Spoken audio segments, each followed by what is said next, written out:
স্বামী বিবেকানন্দ ভারতীয় সংস্কৃতির এমন একজন মহান বিদ্বান ব্যক্তি, যার জ্ঞানের জ্যোতিতে সম্পূর্ণ জগৎ এককালে আলোকিত হয়ে উঠেছিল। একজন সন্ন্যাসী রূপে তিনি তার জীবনের অভিজ্ঞতা অনেক গ্রন্থে সংকলিত করেছিলেন, আর সেই গ্রন্থগুলি কোটি কোটি যুবককে আজও নতুন পথের জন্য আলো দেখায়। আসলে স্বামীজির সম্পূর্ণ জীবনটাই সবার জন্য একটা শিক্ষার মাধ্যম। আজ তাহলে আমরা স্বামী বিবেকানন্দর জীবনের সাথে জড়িয়ে থাকা একটি কাহিনী শুনব এবং সেখান থেকে আমরা কি কি শিখতে পারি সেই সম্পর্কে আলোচনা করব। একবার স্বামী বিবেকানন্দ যখন একটি আশ্রমে বিশ্রাম করছিলেন, হঠাৎ সেখানে এক ব্যক্তি তার সঙ্গে দেখা করতে আসলেন। সেই ব্যক্তিটিকে দৃশ্যতই বেশ দুঃখী মনে হচ্ছিল এবং সে ঘরে ঢুকেই স্বামীজির চরণে নিজেকে সমর্পিত করে দিয়ে বলল, স্বামীজি, আমি আমার জীবনে খুবই পরিশ্রম করি, প্রত্যেকটা কাজ খুব মনোযোগ দিয়ে আমি করি, তা সত্ত্বেও আজ পর্যন্ত আমি একজন সফল মানুষ হতে পারিনি।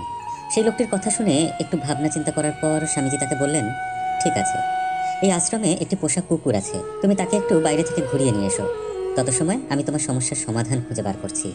তারপর সেই ব্যক্তি কুকুরটাকে আশ্রমের বাইরে ঘুরতে নিয়ে গেল। ফের কিছু সময় পরে সেই ব্যক্তি কুকুরটাকে নিয়ে আশ্রমে ফিরেও আসলো। তারপর সে স্বামীজির সামনে এসে দাঁড়ালো তার সমস্যার সমাধান পাওয়ার আশায়। তখন স্বামীজি সেই ব্যক্তিকে একটি প্রশ্ন করলেন, বললেন, তোমাকে দেখে তো একটু ক্লান্ত মনে হচ্ছে না, কিন্তু এই কুকুরটি এত হাঁপাচ্ছে কেন? এমন কি ঘটনা ঘটলো বাইরে ঘুরতে গিয়ে? স্বামীজির এই প্রশ্নের উত্তরে সেই ব্যক্তিটি বললেন, আমি তো সোজা আমার রাস্তায় চলছিলাম, কিন্তু এই কুকুরটা সারা রাস্তা এদিক ওদিক ছুটে বেড়াচ্ছিল, আর কোনো কিছু দেখলেই তার পিছু ধাওয়া করছিল।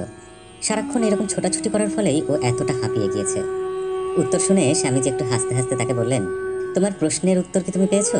তোমার সমস্যার কারণ হলো এটাই, সাফল্য নামে জিনিসটা সেটা তো তোমার সামনেই আছে, কিন্তু তুমি তোমার লক্ষ্যকে ছেড়ে দিয়ে এদিক ওদিক ছুটে বেড়াচ্ছ, আর সেই জন্যই তুমি তোমার জীবনে কখনো সফল হতে পারোনি।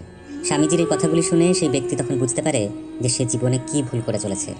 বন্ধুরা, জীবনে যদি সফল হতে হয় আমাদেরকে আমাদের লক্ষ্যের দিকে সম্পূর্ণ ধ্যান কেন্দ্রীভূত করে রাখতে হবে। ওই কুকুরটার মতো আমাদের মন যদি এদিক ওদিক ছুটে বেড়ায়, তাহলে আমাদের লক্ষ্য থেকে আমরা সহজেই বিচ্যুত হয়ে পড়ব এবং আমরা অকারণ পরিশ্রমে হাঁপিয়ে যাব, আমরা ক্লান্ত হয়ে পড়ব, আমরা কোনো দিন আর আমাদের লক্ষ্যে পৌঁছতে পারবো না। স্বামী বিবেকানন্দের এই কাহিনীটি থেকে আমরা এই শিক্ষাই পাই যে আমরা যে কাজটা করতে চাই বা যেরকম মানুষ হতে চাই, আমরা সেগুলোর উপর ততটা মনোযোগ না দিয়ে তার পরিবর্তে অন্যদের দেখা দেখি, তাদের মতোই কিছু করার চেষ্টা করি, তাদের অনুকরণ করার চেষ্টা করি, আর যার ফলে আমরা আমাদের লক্ষ্যের কাছ থেকে ক্রমশ অনেক দূরে সরে যাই।